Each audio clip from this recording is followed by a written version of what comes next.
नमस्कार, मैं हूं श्रुति राग और आप देख रहे हैं भारत एक्सप्रेस।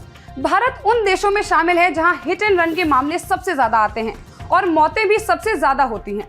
भारत में हर साल करीब 4.5 लाख सड़क दुर्घटनाएं होती हैं, जिनमें 1.5 लाख लोगों की मौत हो जाती है। हिट एंड रन मामले में 25 से 30 हजार लोग अपनी जान गंवा देते हैं। अब सरकार ने भारतीय न्याय संहिता में हिट एंड रन मामले में सख्त नियम बना दिए हैं। इस कानून के विरोध में देश भर के ट्रक और बस ड्राइवर सड़क पर उतर आए। दिल्ली, यूपी, बिहार, गुजरात, मध्य प्रदेश, राजस्थान समेत तमाम राज्यों के ड्राइवर हड़ताल पर चले गए। बाद में केंद्र सरकार के दखल के बाद ड्राइवर वापस काम पर लौटे हैं। पहले आपको हिट एंड रन का मतलब समझाते हैं। हिट एंड रन सड़क दुर्घटना का एक प्रकार है जिसमें गाड़ी का ड्राइवर पकड़े जाने के डर से पीड़ित की मदद किए बगैर उस स्थान से भाग जाता है। बता दें, पहले और अब हिट एंड रन कानून में बड़ा अंतर किया गया है। राष्ट्रपति द्रौपदी मुर्मू ने हाल ही में संसद में पारित किए गए 3 नए आपराधिक न्याय विधेयकों को मंजूरी दी। ये तीनों विधेयक अब कानून बन चुके हैं। जल्द ही ये नए कानून आईपीसी के पुराने कानूनों की जगह ले लेंगे। इनमें से भारतीय न्याय संहिता के एक प्रावधान हिट एंड रन का विरोध किया जा रहा है। पहले पुराने कानून के मुताबिक हिट एंड रन मामले में लापरवाही से गाड़ी चलाने, लापरवाही के कारण किसी की मौत हो जाने या किसी की जान खतरे में डालने पर धारा 279, 304A, 338 के तहत कार्यवाही होती थी, जिसमें अधिकतम 2 साल की जेल का प्रावधान है। यही नहीं, आरोपी व्यक्ति को तुरंत जमानत भी मिल जाती है। अब भारतीय न्याय संहिता की धारा 104(2) के तहत हिट एंड रन मामले में आरोपी के खिलाफ सख्त एक्शन लिया जाएगा। अगर लापरवाही या तेज गाड़ी चलाने के कारण किसी व्यक्ति की मौत हो जाती है और आरोपी ड्राइवर बिना पुलिस को सूचित किए मौके पर फरार हो जाता है तो उसे 10 साल तक की सजा मिल सकती है। 7 लाख रुपए का जुर्माना भी देना पड़ सकता है। अगर आरोपी ड्राइवर दुर्घटना स्थल से भागता नहीं है तो भी उसे 5 साल तक की सजा हो सकती है। दोनों ही मामले गैर जमानती हैं और सबसे बड़ी बात, आरोपी ड्राइवर को थाने से जमानत नहीं मिलेगी। केंद्रीय परिवहन मंत्रालय की ओर से जारी ताजा आंकड़ों पर गौर करें तो पता चलता है कि साल 2021 की तुलना में 2022 में हिट एंड रन के मामले 17% ज्यादा सामने आए हैं। इनमें मौत की भी पिछले साल से 17% ज्यादा लोगों की हुई। घायलों की संख्या भी 20% बढ़ी है। साल 2005 से लगातार भारत में हर साल करीब 4.5 लाख सड़क हादसे हो रहे हैं। बस 2020 में ये आंकड़ा 4 लाख के नीचे गया था, जब देशव्यापी लॉकडाउन लगा था। तब देश में 3,72,181 हादसे हुए थे, जिनमें 1,38,383 लोगों की जान गई।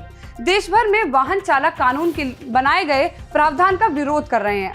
ऑल इंडिया ट्रक चालक संगठन ने हड़ताल का आह्वान किया था। उनकी मांग है कि जब तक सरकार हिट एंड रन पर नए कानून को वापस नहीं लेगी, उनकी हड़ताल जारी रहेगी। तब तक वह बस और ट्रक नहीं चलाएंगे। हालांकि केंद्र सरकार के दखल के बाद फिलहाल हड़ताल खत्म हो चुकी है, लेकिन मसले का स्थायी समाधान अभी तक सामने नहीं आया है। कानून में नए प्रावधान के खिलाफ विरोध करने वाले लोगों को अलग अलग तर्क है। उनका कहना है कि अगर उन्हें 5 या 10 साल के लिए जेल में डाल दिया जाएगा तो उनके परिवार का क्या होगा। ड्राइवरों का तर्क है कि अगर वो दुर्घटना स्थल से ना भागे तो भीड़ उन पर हमला कर देगी और जान से भी मार सकती है। अक्सर सड़क दुर्घटनाओं के बाद भीड़ उग्र हो जाती है। कुछ विरोध करने वाले ड्राइवरों का दावा ये भी है कि सरकार ने हिट एंड रन मामले में विदेश की तर्ज पर सख्त प्रावधान किया है, लेकिन इससे पहले सरकार को भारत में विदेशों की तरह बेहतर सड़क और परिवहन व्यवस्था पर ध्यान देने की आवश्यकता है।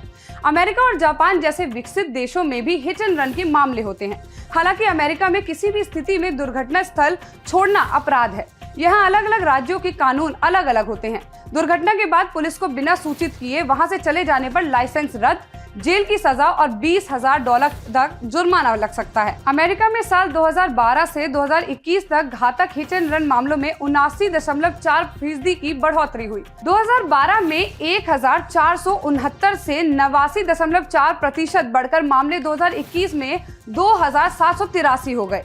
हालांकि अमेरिका में हिट एंड रन से लोगों की मौत का आंकड़ा काफी कम है। साल 2016 में सबसे ज्यादा 2,049 लोगों की मौत हुई। हालांकि यहाँ सारे छोटे बड़े हिट एंड रन के मामले देखे जाएं तो आंकड़ा भारत से काफी ज्यादा है। एवरेज हर साल 7 लाख से ज्यादा मामले दर्ज किए जाते हैं। जापान में सड़क यातायात अधिनियम के अनुसार अगर एक कार चालक किसी व्यक्ति को सड़क पर टक्कर मार देता है और वह व्यक्ति गंभीर रूप से घायल हो जाता है या उसकी मौत हो जाती है तो आरोपी को अधिकतम 7 साल जेल की सजा दी जाती है। या 1 मिलियन येन तक का जुर्माना लगाया जा सकता है। हालांकि अगर दूसरे व्यक्ति को गंभीर चोट नहीं लगी है तो किसी को दंड से छूट मिल सकती है। अमेरिका, जर्मनी, फ्रांस की तुलना में जापान में काफी कम सड़क हादसे होते हैं। यहाँ साल 2020 में सड़क हादसे से 3,416 लोगों को ही अपनी जान गंवानी पड़ी। अमेरिका, जापान, नॉर्वे, स्विट्जरलैंड जैसे विकसित देशों की तुलना में भारत काफी पीछे है। यहाँ हिट एंड रन से लोगों की मौत का आंकड़ा काफी ज्यादा है। विशेषज्ञों की माने तो भारत में हिट एंड रन मामले ज्यादा होने का मुख्य कारण है लापरवाही और गैर जिम्मेदाराना व्यवहार। ज्यादातर लोग सड़क नियमों का पालन नहीं करते हैं, जैसे कि सीट बेल्ट पहनना, ओवर स्पीडिंग और नशे में गाड़ी चलाना। इस वीडियो में फिलहाल इतना ही। बाकी तमाम खबरों के लिए देखते रहिए भारत एक्सप्रेस।